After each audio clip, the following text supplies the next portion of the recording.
Your Excellency, it's a great pleasure and honor to have you with us today. Good evening. Let me greet you in Armenian as well. Bari Eriko. It's a great honor and pleasure to have you with me today in order to discuss various issues related to the travel and tourism, especially in these difficult times that we are facing today. So welcome once again. It's an honor to have you, Your Excellency.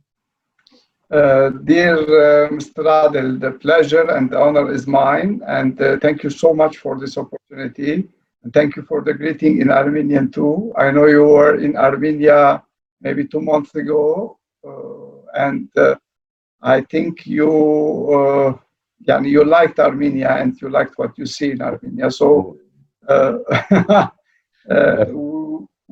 we are in the same track in tourism. So each one of us are some point of view to see a country or to see a capital, and we have the equation to transform it to tourism and see how much potential they have. So really thank you to give me this opportunity. It's a pleasure, Mr. Amin. It's an honor, sir. Thank you very much. Yes, actually in January, late January, I went to Armenia. It's I can't say how much I literally fell in love with this country. I mean, it's a beautiful country. It has a that could even grow even more. And what made the difference, as you know, as we in our region, hospitality, the warmth of the people, the way I was received. I mean, it was magical. So I felt at home. So it's great. Your Excellency, as you know, that this pandemic took us all by surprise. And I know that you're currently not in a political position, but nevertheless, your point of view in terms as an expert, as a professional, observing things from afar. How do you see things developing in the near future? How is tourism becoming in the near future, if I may ask? Mr. Amin, let me first of all tell you that you have much experience than me in tourism. You are one of the leaders in tourism, I think, in the Middle East. I was an intruder 4 years ago. I had the chance to be the Minister of Tourism of Lebanon for two consecutive government cabinet, and really I had the pleasure to work in this sector.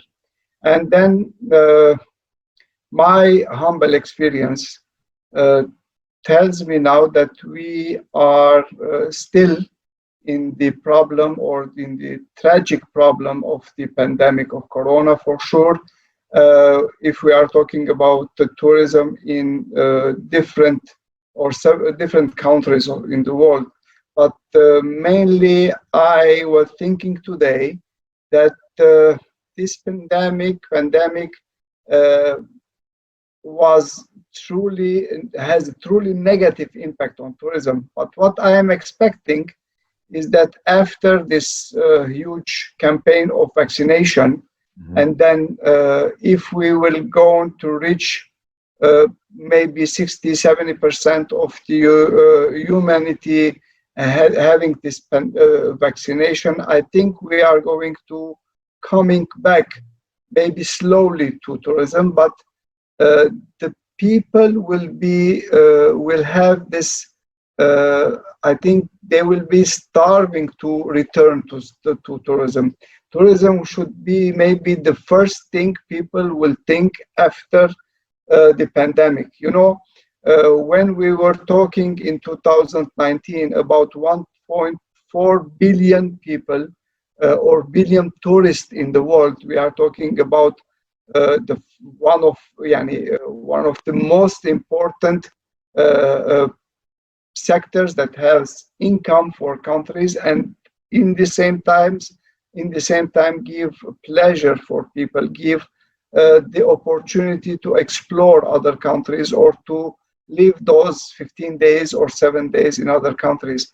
I think everyone who had the opportunity to be tourist somehow in the past years is really waiting for the time that they will be back on tourism.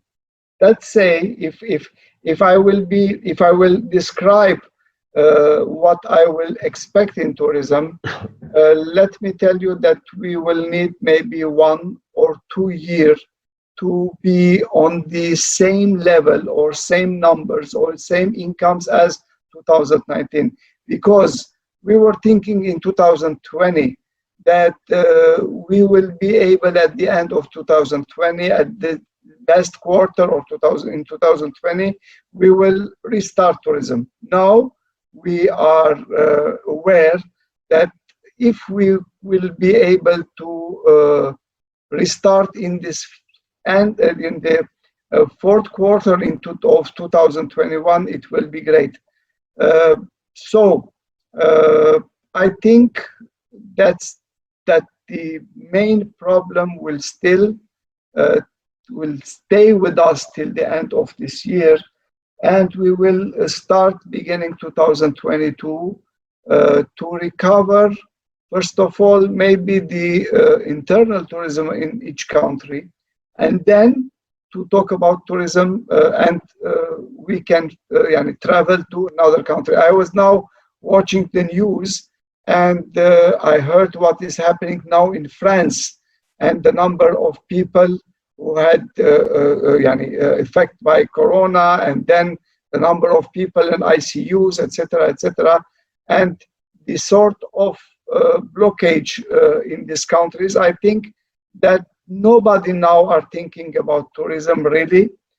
We are trying to sustain the sectors in tourism, hotels, restaurants, etc., to let them survive this pandemic. And then I think every country, every person, every main player in the sector of tourism will have his own strategy to restart the tourism.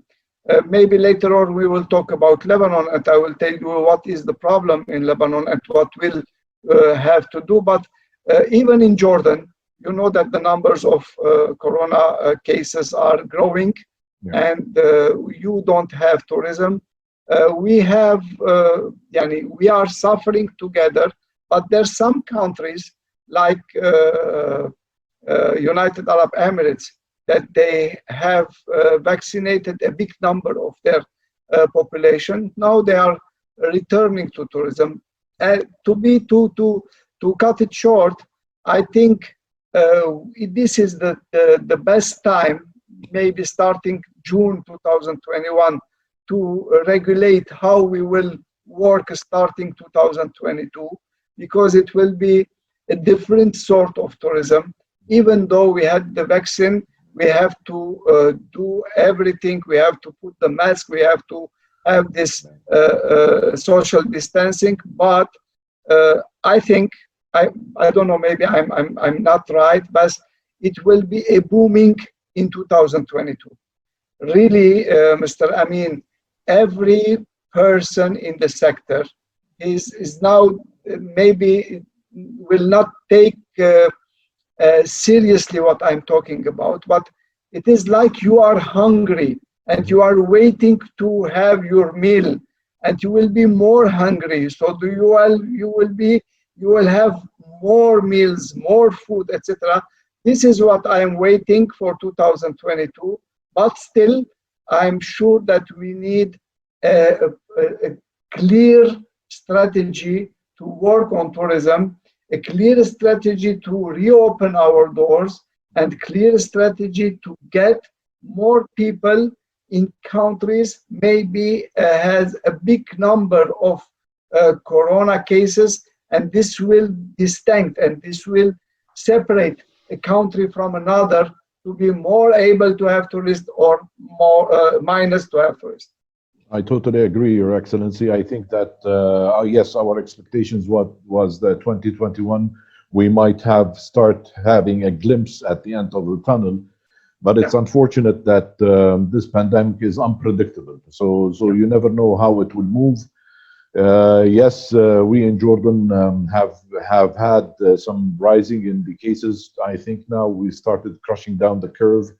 I hope that by the end of May, as announced by the government, that around 3 million Jordanians will be fully vaccinated.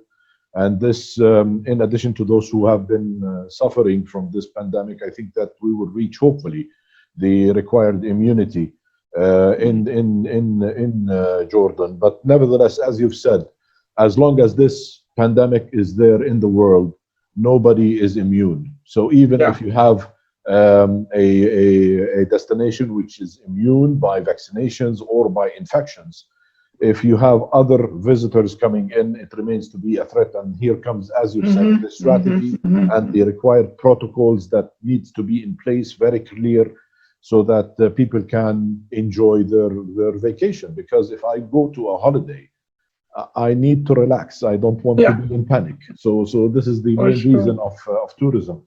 As for booming, I believe so. I believe that we will feature and see a huge traffic in after maybe the mid of 2022.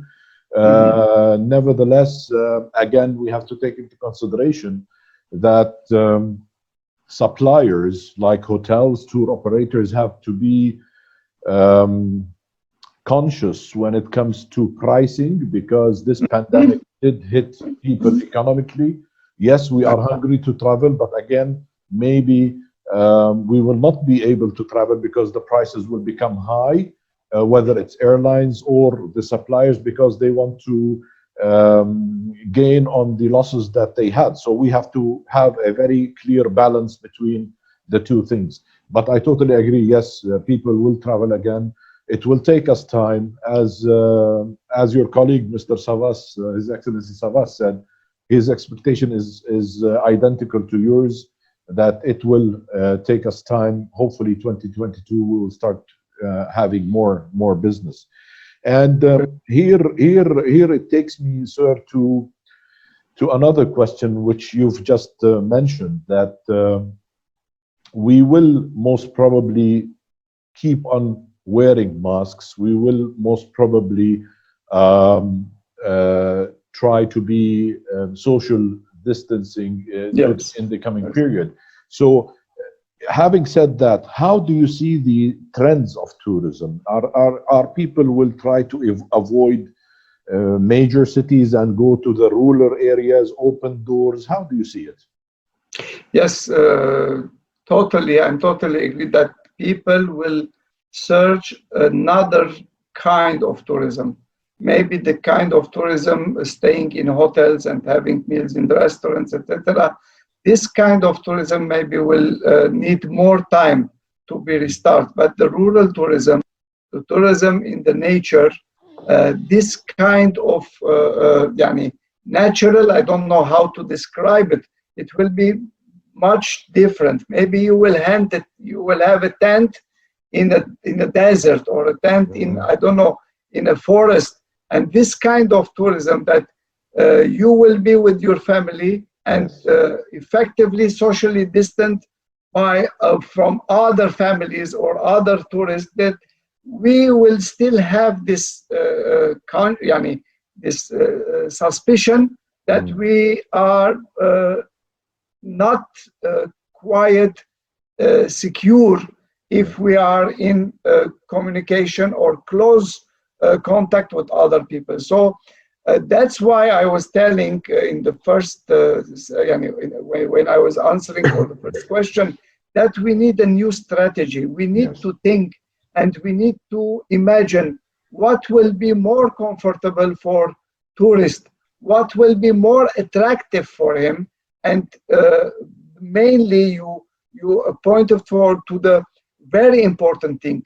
The cost of a vacation will be very, very, very initial when we are going to plan our vacation, because everybody has economical problem due to this pandemic, and in the same time the suppliers need to do some maybe big steps to recover all the loss, but it will be worse if they will think like this. Yes. I think they have to manage themselves to really have maybe a small margin of incomes, or they cannot price like they will pricing in 2019. This is totally unfair, and this is totally illogic to do it. So I think we are going to search, like you were doing in Jordan, adventure tourism, or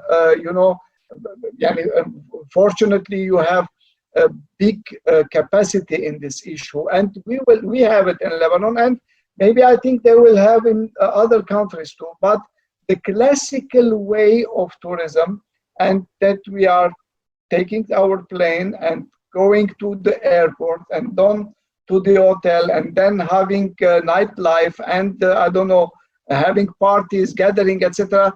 This will be very difficult maybe for 2022.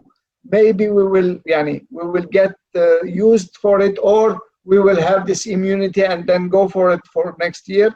But yes, for sure, in the tourism sector, maybe UNWTO should give us some guidelines in this matter, that how can people or the majority of suppliers will think how they will be really a secure destination for tourism in the upcoming year. I'm talking about 2022, because at the end, Mr. Amin, the number of people died because of the pandemic, and the number of relatives and the number of friends, we are still, I personally am afraid from doing any step concerning maybe going out of home. Yeah. When we are going to think to going out of country, not for business, but for leisure, we have to take some measurement. And that's why I think, yes, there will be maybe some new ideas, some brilliant ideas of new kind of tourism or new kind of interest in tourism. I don't know it now. We are in Lebanon because I still have my friends and partners that I work with them the past 3 years. We are really having this conversation maybe every time we see each other, because they are feeling that this is not going to be good. You can't have a restaurant 100% occupied. No, we are asking, or the government are asking for 50% occupation. Mm-hmm. So you can't have the same income for the same restaurant, but 50% of occupation. That's why they are thinking, I think, big number of people, maybe mainly in the tourist sector, are thinking what they should do in order to have the biggest number of tourism in their properties. I totally agree, sir. I totally agree. And maybe the only good thing, although there is nothing good with this pandemic, we all lost dear ones, family members, friends, and others. But maybe the only thing that we can take out of it is that it made us, or it forced us to think out of the box when it comes to how can we create business in the future, how we can sustain our businesses. And this is the main challenge that everybody is facing, not only in Jordan or Lebanon, but worldwide. I totally agree, sir. And in terms of the type of travelers, yes, I think that they will be more into nature and ecotourism, camping, trying to travel in smaller groups, mainly with very close friends and families.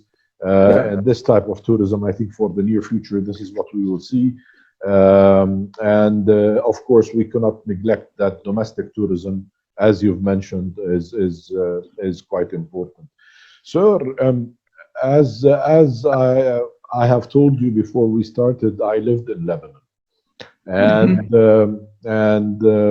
not for too long, but nevertheless, I have seen the country. It has a huge potential, whether it's culture, whether it's for adventure tourism or conferences, or even for biblical tourism, because you have some trails in Lebanon related to religious tourism. So my question is, and I always thought about it, even when I was more active in this field. I see that Lebanon focuses more on the Arab market, more than the international market, and more than European market. Is there a specific reason for that? Or because I see that Lebanon could be an all-year-round destination. In winter, you have beautiful ski resorts. In summer, you have beautiful beaches and nightlife. The food is unbelievable. So I mean, why is it that, or is it perceived? I don't. Maybe I'm wrong, but the main focus remains to be the Arab countries, mainly the GCCs, during the summer period. If you try to go to Beirut, you will not find any place. While you can find little European and international travelers. Dear friend, thank you so much for this question.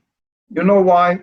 Because when I was appointed the Minister of Tourism, this was the main issue that I worked on it. And I will now explain what we have done in the past 3 years and where we had the success and where we have a failure. You know, mainly Lebanon never worked to promote itself as a touristic destination outside GCC countries. Because for GCC countries, Beirut and Lebanon was natively the destination for tourism. And they were by big number here in Lebanon. They are long-staying tourists. They have a very big purchasing power. And when the touristic sector was working for 4 or 5 months, maximum 4 months in the summer, they were satisfied, more than satisfied.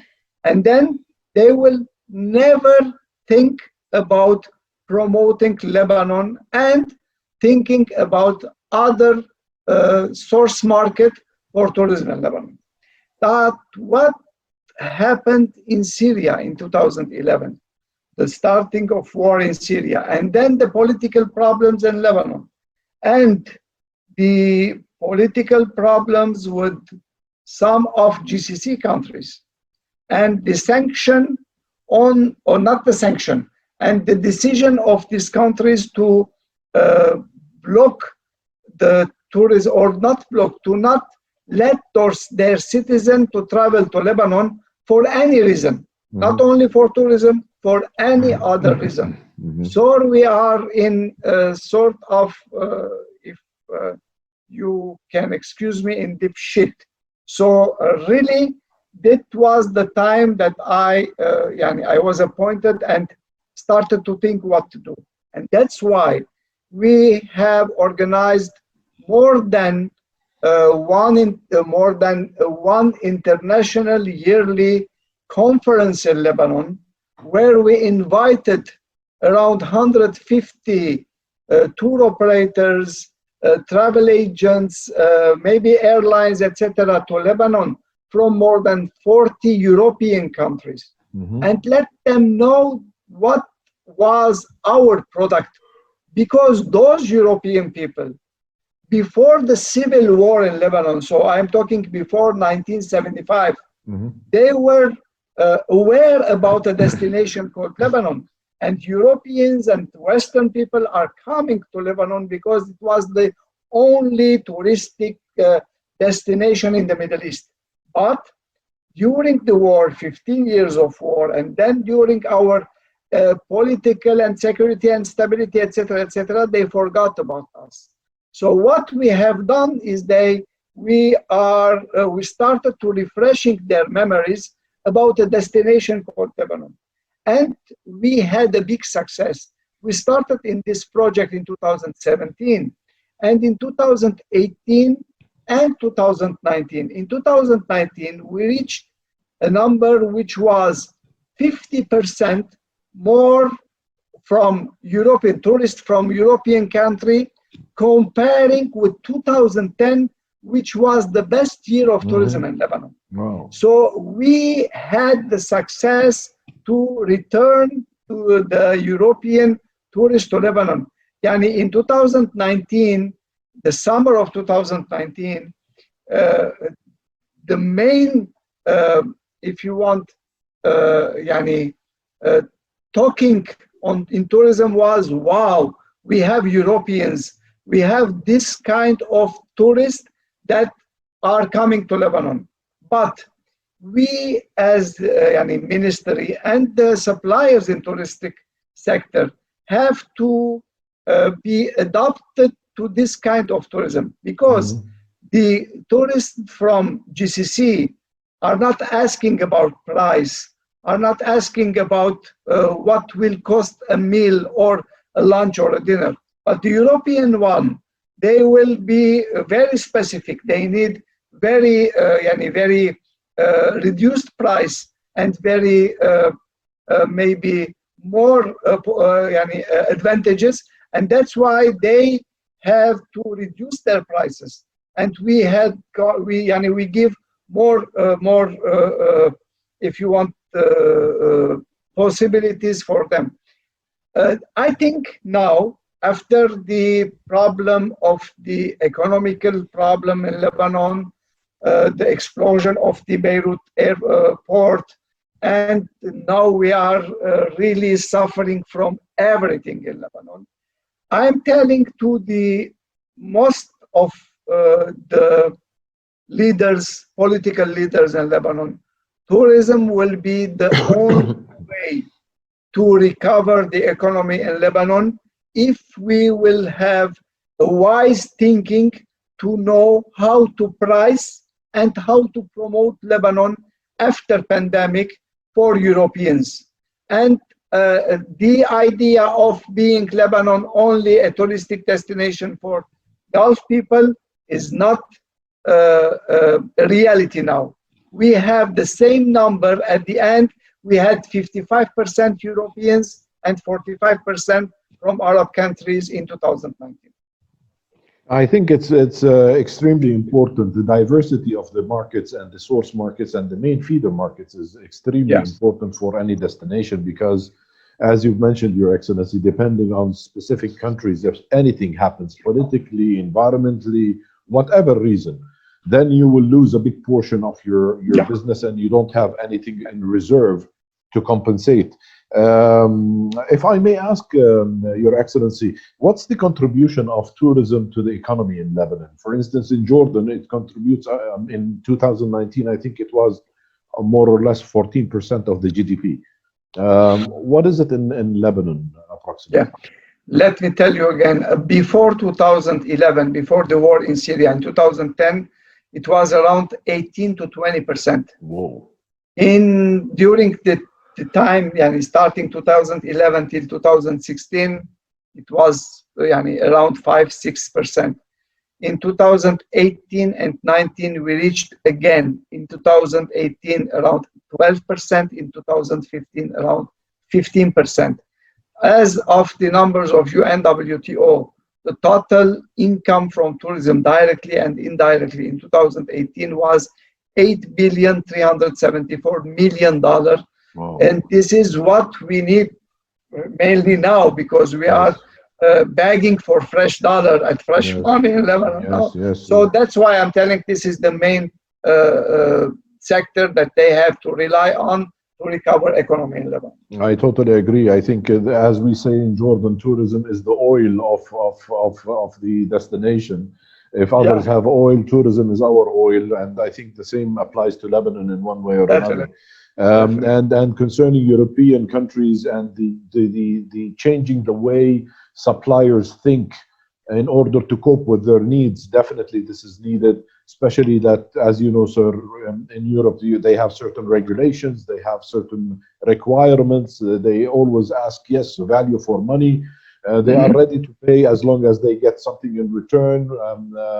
But their needs might be different than the needs of our brothers in the GCC and the Arab countries in general.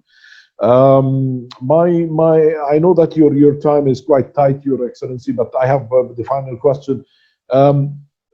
What protocols are in place today in Lebanon? If I want to come and visit Lebanon, is it open?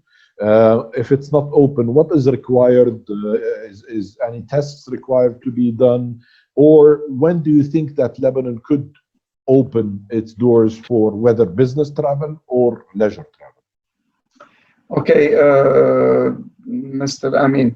At the beginning of the pandemic, Lebanon was one of the most secure countries, or who had a minimum number of corona cases.